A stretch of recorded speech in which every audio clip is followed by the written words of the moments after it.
Hello, football fans. Ryan here, and I'm joined by the other Ryan. Hey, wait, maybe I'm the other Ryan. Well, it doesn't matter. Let's go to the play. All righty, 3 out to the right for Martin. He's going to look to the right. Good pocket presence. Gets out of 2 sacks, and he'll chuck it away.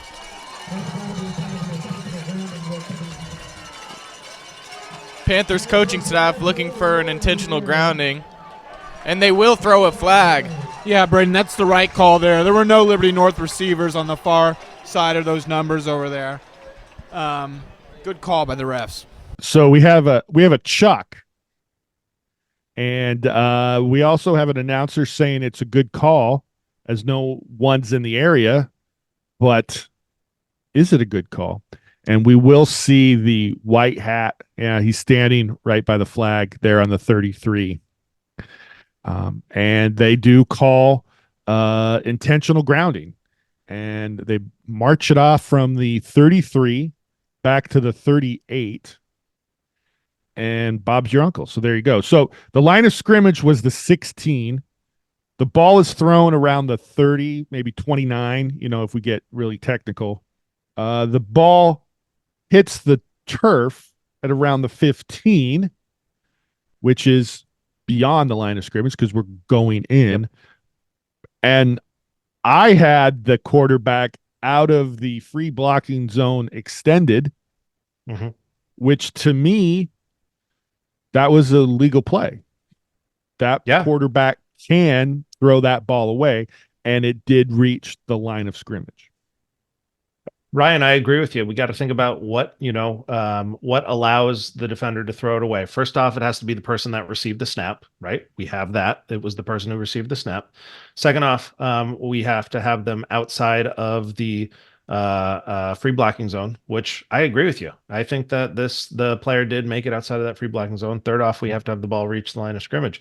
It's pretty clear to me the ball reached the line of scrimmage, and we do have a wing there who's in a good position for it. And so as somebody who works wing a lot, in that situation, I'm going to go to the white hat and I'm going to say, hey, that was beyond the line of scrimmage. Now, it's the call of the, either the white hat or the umpire, depending on your, mechanics in your state for whether they got outside that free blocking zone. But that's really important for me as a wing to make that communication to the white hat to let them know, hey, that ball went beyond the line of scrimmage, because that the white hat may not realize that ball went beyond the line of scrimmage. That's my take on it. What do you got? I want to just clarify something for those of you. We're from Washington State, and then we have the umpire in the offensive backfield, which is great because we all love it. It's the greatest thing ever. I mean, we'd marry it if we could. So technically, if the quarterback is on the umpire's side, the umpire will have the quarterback, but so that's what Ryan meant. If you don't have the umpire in the offensive backfield, obviously it's going to be up to the white hat. So you mentioned the wing and you mentioned the mechanics. Let's go back to the video and let's look at that far wing. So we're snapping at the 16. The wing takes a couple of steps downfield, so he's 3 steps downfield. Yeah.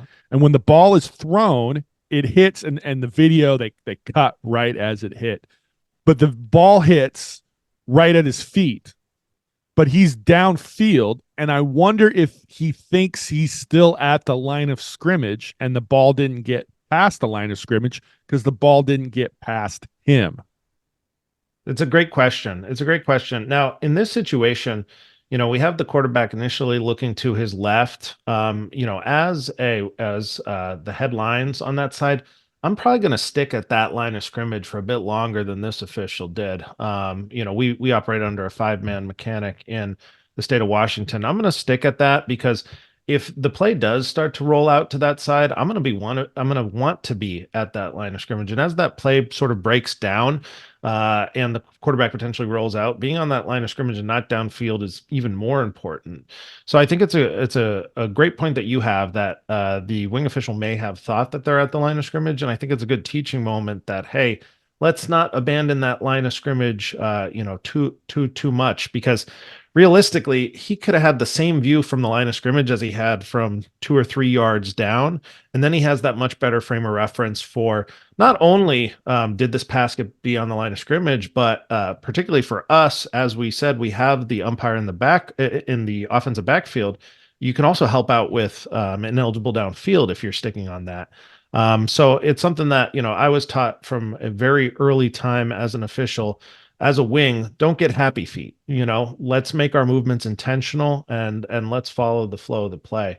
So those are my thoughts on why that official maybe made the decision that they did on the wing. What do you think? Oh, I tell you, I must be living a good life because even I still have happy feet. It's hard even for me.